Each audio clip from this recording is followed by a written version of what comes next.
నమస్తే అండి. వేమన శతకంలో 26వ పద్యం ఇప్పుడు నేర్చుకుందాం. వేము పాలు పోసి ప్రేమతో పెంచిన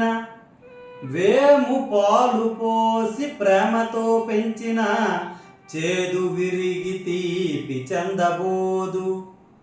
ఓగు నోగెగాక యుచితజ్ఞుడెట్లగును విశ్వదాభిరామ వినురవేమా. ఈ పద్యం యొక్క భావము చెప్పుకుందాం. వేప చెట్టు ఉంది. ఈ వేప చెట్టుకు రోజు పాలు పోసామనుకోండి, రోజు పాలు పోసినంత మాత్రాన ఆ వేప చెట్టు ఏమైనా తీపిగా మారుతుందా?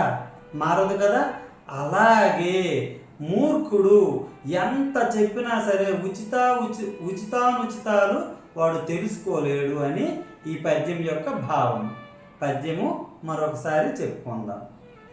వేము పాలు పోసి ప్రేమతో పెంచిన చేదు విరిగి తీపి చందబోదు.